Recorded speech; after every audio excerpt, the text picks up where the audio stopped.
विट्याचे ग्रामदैवत श्री भैरवनाथाच्या नाथाष्टमी उत्सवानिमित्त देवाचा छबिना आणि पालख्यांची मिरवणूक मोठ्या उत्साहात आणि लाखो भाविकांच्या उपस्थितीत मोठ्या उत्साहात पार पडली आहे। या मिरवणुकीवेळी नाथबाबाच्या नावानं चांगभलच्या गजराने, गुलालाच्या मुक्त उधळणीने आणि नयनरम्य शोभेच्या दारूच्या आतिषबाजीने देशभरात सुवर्ण नगरी म्हणून ओळख असलेल्या विट्याचा आसमंत उजळून निघाला। शोभेचं दारूकाम पाहण्यासाठी लाखो भाविक आवर्जून उपस्थित होते। ग्रामदैवत श्री भैरवनाथाच्या नाथाष्टमी उत्सवाच्या मुख्य दिवशी शनिवारी रात्री 10:30 वाजण्याच्या सुमारास श्रींच्या छबिना आणि ग्रामदैवत श्री भैरवनाथ, रेवणसिद्ध, म्हसवडसिद्ध, भैरोबा या 4 देवांच्या पालख्यांची मिरवणुकीस मानकऱ्यांच्या उपस्थितीत सुरुवात झाली। मिरवणुकीच्या अग्रभागी गणेश हत्ती, घोडे, बँड पथक आणि पारंपरिक वाद्यपथके सहभागी झाले होते। उभ्या पेठेतील मारुती मंदिरापासून मिरवणुकीस प्रारंभ झाला। यावेळी युवकांनी बँड पथकाच्या आणि पारंपरिक वाद्यांच्या ठेक्यावर ताल धरला। गुलालाची मुख्य उधळण आणि नाथबाबाच्या नावानं चांगभलचा जयघोष करत उभी पेठ, जुनी दगडी पाण्याच्या टाकी मार्गे ही मिरवणूक छत्रपती शिवाजी महाराज चौकात आली। भारतीय संगीत विश्वातील अजरामर गायिका आशा भोसले यांचे नाव घेताच सुरेल आवाज, बहुरंगी गायकी आणि दशकानुदशके टिकून राहिलेली लोकप्रियता डोळ्यांसमोर उभी राहते। मात्र त्यांच्या या अफाट प्रवासात सांगलीशी असलेलं त्यांचं जिव्हाळ्याचं नातंही तितकंच महत्त्वाचं आहे।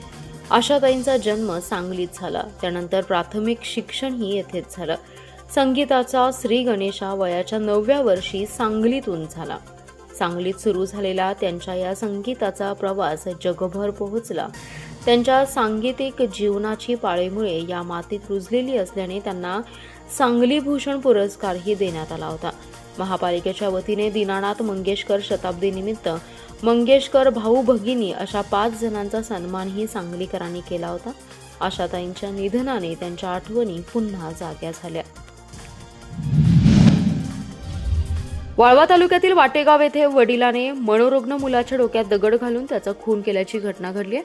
मनोरुग्ण मुलाच्या सततच्या होणाऱ्या त्रासाला कंटाळून मुलाच्या डोक्यात पहाटे दगड घालून वडिलांनी खून केला। घटनेची माहिती मिळताच घटनास्थळी लोकांनी गर्दी केली।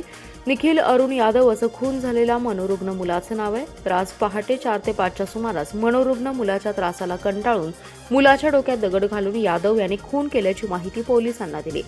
याबाबत मुलाची आई सुलभा अरुण यादव यांनी कासेगाव पोलिसात फिर्याद दिली आहे। अरुण यादव यांना पोलिसांनी ताब्यात घेतले। मयत निखिल यादव हा आई वडील यांना अनेक वर्षांपासून मानसिक आणि शारीरिक त्रास देत होता। मनोरुग्ण असल्याने निखिल याच्यावरती कराड आणि इस्लामपूर येथे वैद्यकीय उपचार सुरू होते। सततच्या त्रासाला कंटाळून वडील अरुण यादव यांनी पोटच्या मुलाचा सततचा त्रास सहन न झाल्याने रविवारी पहाटे 4 वाजता कंटाळून निखिलच्या डोक्यात दगड घालून त्याला संपवलं।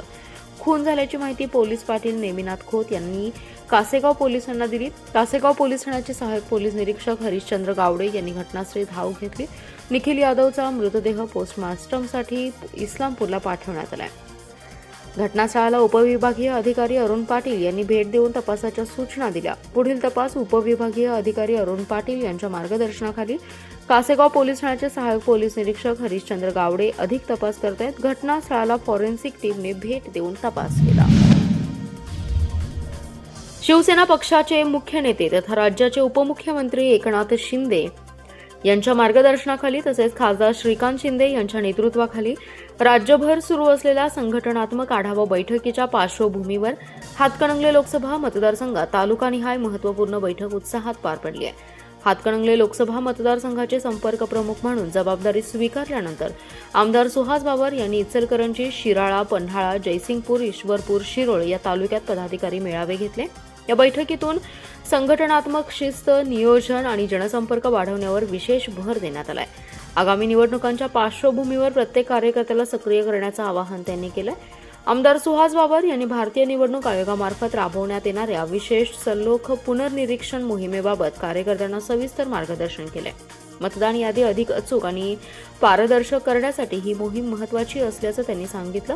तसेच मतदार नोंदणी, नावातील दुरुस्ती, नवीन मतदारांची नोंदणी, वगळलेल्या नावांचं पुनर्स्थापन तसेच बूथ स्तरावर संघटना अधिक सक्षम करण्यासाठी प्रत्येक बूथवर जबाबदार पदाधिकारी नियुक्त करून नियोजनबद्ध काम करण्याच्या सूचना आमदार बाबर यांनी दिल्या। हरिपूर येथील संगमाजवळ साहिल सद्दाम हुसेन कारभारी या युवकाने स्वतःच्या हाताची नस कापून जीवन संपवण्याचा प्रयत्न केला। तो जखमी अवस्थेत पडून असल्याची माहिती मिळाल्यानंतर स्पेशल रेस्क्यू फोर्सने तात्काळ घटनास्थळी जाऊन त्याला सिव्हिलमध्ये दाखल केलं। यावेळी वेळेत उपचारामुळे त्याचे प्राण वाचलेत। हरिपूर संगमजवळ शनिवारी सायंकाळी साहिल याने हाताची नस कापून घेतल्यानंतर तो जखमी अवस्थेत पडला होता। तेथील पोलीस पाटील यांनी कळवल्यानंतर स्पेशल रेस्क्यू फोर्सचे आपत्कालीन पथक तात्काळ घटनास्थळी दाखल झाले। घटनास्थळी साहिल हा पडला होता। जवळच त्याने लिहिलेली चिठ्ठी आढळून आली। जखमी अवस्थेत साहिल याला तात्काळ रुग्णवाहिकेतून सांगली सिव्हिल हॉस्पिटलमध्ये उपचारासाठी दाखल करण्यात आलं। वेळेत उपचार मिळाल्यामुळे त्याचे प्राण वाचलेत। हरिपूर येथील पोलीस पाटील तसेच स्पेशल रेस्क्यू फोर्सचे कैलास वडार, महेश गव्हाणे, सागर जाधव यांनी बचाव कार्यात सहभाग घेतला। सांगली ग्रामीण पोलीस याबाबत अधिक तपास करत आहेत। संघटन सृजन अभियान अनुषंगाने जिल्ह्यातील ग्रामीण आणि शहर काँग्रेस संघटन सृजन अभियानचा पहिला मेळावा बुधवारी सकाळी 9:30 वाजता काँग्रेस भवन येथे आयोजित केल्याची माहिती काँग्रेसचे शहर जिल्हाध्यक्ष राजेश नाईक यांनी दिली आहे। जिल्हा काँग्रेसच्या वतीने प्रसिद्धीस दिलेल्या पत्रकात म्हटलंय, संघटन सृजन अभियान म्हणजे काँग्रेस पक्षाची गाव पातळीपासून केलेली पुनर्बांधणी होय। भारतीय राष्ट्रीय काँग्रेसचे अध्यक्ष मल्लिकार्जुन खरगे आणि राष्ट्रीय काँग्रेसचे नेते राहुल गांधी यांच्या मार्गदर्शनाखाली हे वर्ष संघटन बांधणीचं वर्ष म्हणून साजरं केलं जातंय। अखिल भारतीय काँग्रेसच्या मार्गदर्शक सूचनानुसार महाराष्ट्रात संघटन सृजन अभियान जोमाने सुरू झाले। त्या अनुषंगाने सांगली जिल्ह्यातील ग्रामीण आणि शहर काँग्रेस संघटन सृजन अभियानाचा पहिला मेळावा काँग्रेस भवन सांगली येथे आयोजित केलाय। या मेळाव्यास मार्गदर्शन करण्यासाठी राष्ट्रीय काँग्रेसचे थोटा लक्ष्मणकांत राव, खासदार प्रणिती शिंदे, दीप्ती चौधरी, राजेंद्र शेलार, प्रदेश सरचिटणीस ॲडव्होकेट अमित करांडे, अजित दरेकर हे सर्व निरीक्षक, त्याचबरोबर जिल्ह्यातील नेते डॉक्टर आमदार विश्वजित कदम, खासदार विशाल पाटील उपस्थित राहणार आहेत। या मेळाव्यास सांगली जिल्ह्यातील कार्यकारिणी, जिल्हा कार्यकारिणी, ग्रामीण आणि शहर पदाधिकारी व सर्व ब्लॉक अध्यक्ष आणि सदस्य, महापालिका, जिल्हा परिषद, पंचायत समिती, नगरपालिका, नगरपंचायतचे आजी माजी सदस्य व सर्व फ्रंटल संघटना, सर्व सेल यांचे अध्यक्ष, पदाधिकारी आणि मान्यवरांनी उपस्थित राहावं असं आवाहन करण्यात आलंय। जिल्हा परिषदेच्या 5 आणि पंचायत समितीच्या 4 अशा 9 पदाधिकाऱ्यांच्या गाड्या जुन्या झाल्या आहेत। लवकरच नव्या पदाधिकाऱ्यांच्या सेवेत नव्या गाड्या दाखल होणार आहेत। प्रशासनाने या 9 गाड्यांच्या निर्लेखनाचा प्रस्ताव सादर केलाय। निर्लेखनानंतर नव्या गाड्या येणार आहेत, त्यासाठी सुमारे 72 लाख रुपये खर्च होणार आहे। जिल्हा परिषद उपाध्यक्ष आणि 4 सभापती तसेच मिरज, आटपाडी, जत व कवटेमंका पंचायत समितीचे सभापती अशा 9 पदाधिकाऱ्यांच्या गाड्या जुन्या झाल्या आहेत। या सर्व गाड्या 2014 ते 2016च्या दरम्यान खरेदी केलेल्या आहेत। 10 वर्ष किंवा त्याहून अधिक काळ या गाड्यांना झालाय।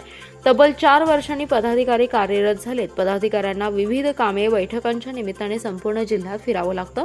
त्यामुळे या पदाधिकाऱ्यांच्या गाड्या सुसज्ज असणं गरजेचं आहे। त्यामुळेच या गाड्या नव्या खरेदी केल्या जाणार आहेत। शासन नियमाप्रमाणे या गाड्या निर्लेखनास पात्र आहेत। निर्लेखनचा प्रस्ताव विभागीय आयुक्तांकडे पाठवण्यात आलाय। आयुक्तांची मंजुरी येताच नव्या गाड्या खरेदी प्रक्रियेला गती येणार आहे।